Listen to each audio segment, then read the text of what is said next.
What's going on, guys? Welcome back to the video. I know it's been a big gaps in between video uploads, but I just haven't really been doing as much video worthy stuff. A lot of the stuff that I've been working on with the V here has been just the nitty gritty stuff that, you guys don't really want to see. I've been doing some wiring work and just general cleanup around the car. So nothing special. But I will give you guys a quick look at where we're at with everything. And then I want to talk about something coming up that was just released today as well. So quick run around on where we're at with the car. Here we go. So I was like, you know what? I am going to make a little power panel for inside of the car because I wanted to make a little switch panel to have any kind of accessory add-ons easily controlled and in a clean manner. So I have this battery, it's Duracell battery that came with this car in here just for right now for mock-up purposes. And just this cable hooked up this way. We're gonna be running a cutoff switch that will probably be up here in the fender by the wiper cowl because there really isn't suitable space on this car like you would have on like an S chassis or something like that. The windshield really goes down far beneath the hood. So probably gonna do a wiper or a cutoff switch up here in the fender because we got tons of room underneath it here for any kind of battery cables and such. So that is that. Moving into the interior of the car, I ended up making this relay panel, as you can see right here. And it has 5 relays, a distribution block, a fuse panel, and all that on it. It is just crudely mounted right now. It's not in its final resting place, but we hung it all up. Ran all the wiring to make sure it worked and it functioned. And then in the center console here, or in the dash, I added this nylite switch panel that triggers all the relays. There's no power in the car right now, but it effectively powers the radio. I'll have one of them powering LED underglow, interior LEDs, tire sprayers, and I'll have an open spot for anything else that I want to add on. It's just little simple stuff, no crazy power stuff. Everything is going to be powered off of the key, like when it comes to the fuel engine and stuff like that. But I wanted to have somewhere where I could add on these things so that I didn't have to start hacking into the factory wiring. I could just add a simple little panel like this and clean it all up. Because one of the approaches I took with this car was keeping a cleaner setup, I guess you can say. So I decided to stick with a lot of the factory wiring, which might not be the best option from a lightweight motorsports standpoint. But when I started tearing this car apart, I did start realizing that this car is very simple when it comes to wiring. Now there are things in here like the ABS wiring and things like that, but I will be keeping it as well, and some like the amplifier and the subwoofer and things like that in the rear, and some other modules that will go unused back in there have been deleted. The whole airbag system has been deleted as well. So there's just a lot of stuff that has been deleted, but for the most part, we're keeping a factory harnessed car, especially too because this cts-v cluster shows me real-time oil pressure, oil temperature, engine temperature. So that little gauge down there, the number readouts are accurate, and that basically gives me anything that I would add a gauge into this car for. I think the only thing I might add a gauge for will just be like an AEM wideband so that I can keep tabs on the air fuel ratio in the car. But other than that, everything I'm gonna need to see, I can see through that little screen right there. I have fuel gauge over there because we're keeping the stock sending unit. And I have the dummy coolant gauge right there as well. So right now I'm kind of just waiting on parts.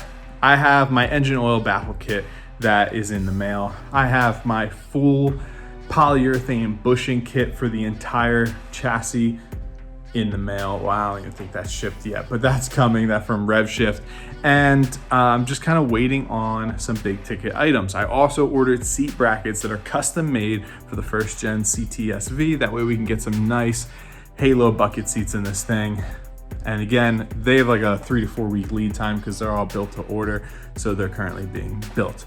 So we have some cool stuff coming. It's just, you know, holidays and all that. There's gonna be some delays, but I'm also heading home. So I'm gonna be back in Pennsylvania for basically the second half of December and a little bit of January before we come back down here to Florida. So we are going to be going back up there and seeing some of the guys and catching up with some of their builds, hopefully, and doing some car stuff and whatnot. But it'll be good to get some time away. So the videos might be a little scattered as we continue on. But once we come back to Florida, expect everything to ramp back up because we should have some packages waiting for us here. And I've even been shipping stuff home so I could drive back with it just so it doesn't get delivered when I'm not here.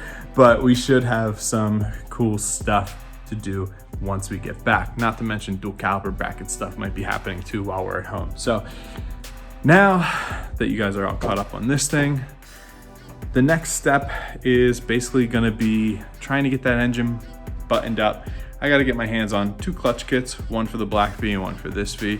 And once I have the clutch kit for this car, that whole engine and transmission can go right back in. And I am stoked to get this thing reassembled and maybe hear it start. My goal is like early February to hear this thing start. Keep my fingers crossed on that one. So I want to talk to you guys about something that came out today. Clutch Kicker is gonna be moving from the Emerald Coast Dragway to the Freedom Factory. Now you guys have seen in the previous videos that I drifted the Freedom Factory with the 3000 GT once. It was an okay event, but I kind of got a feel for what that track was, and that was the steepest bank and fastest drifting I've ever done. Now, some of you may know that I'm building this car to be a Pro-Am, like, you know, comp car. And don't think like Formula Drift or anything like that. I'm just saying, like, I want to have a car that's competitive, cage, and I can just, you know, try and see where I can go with trying out some different competitions. Now, I'm no competitive driver, but I'm a grassroots guy, and I would love to just give some competition stuff out. And I mean, at the end of the day too, it's another unique drift car, but it'll be a great grassroots car as well. So one of the things I want to do is, now that we're in Florida, was try the Clutch Kicker series. And it was a 6-hour drive. So logistically, it would be very expensive for us to do Clutch Kickers events next year, but I was gonna try and give it a shot. It would have been a 6-hour drive, so we would have had a driving day, we would have had 2 drifting days and another driving day. So that would have been a lot. However, they just announced that they're gonna be at the Freedom Factory, and it knocks our time down to about 1 hour and 20 minutes with the Wawa stop to get to the track. So really was kind of a motivator for me, because now I really want to try and get this thing done. Now I know it's not gonna be done the beginning of the Clutch Kicker season and whatnot, but I'm gonna do what I can to get this thing to at least one Clutch Kickers competition round in 2022, whether it be the August round or the November round.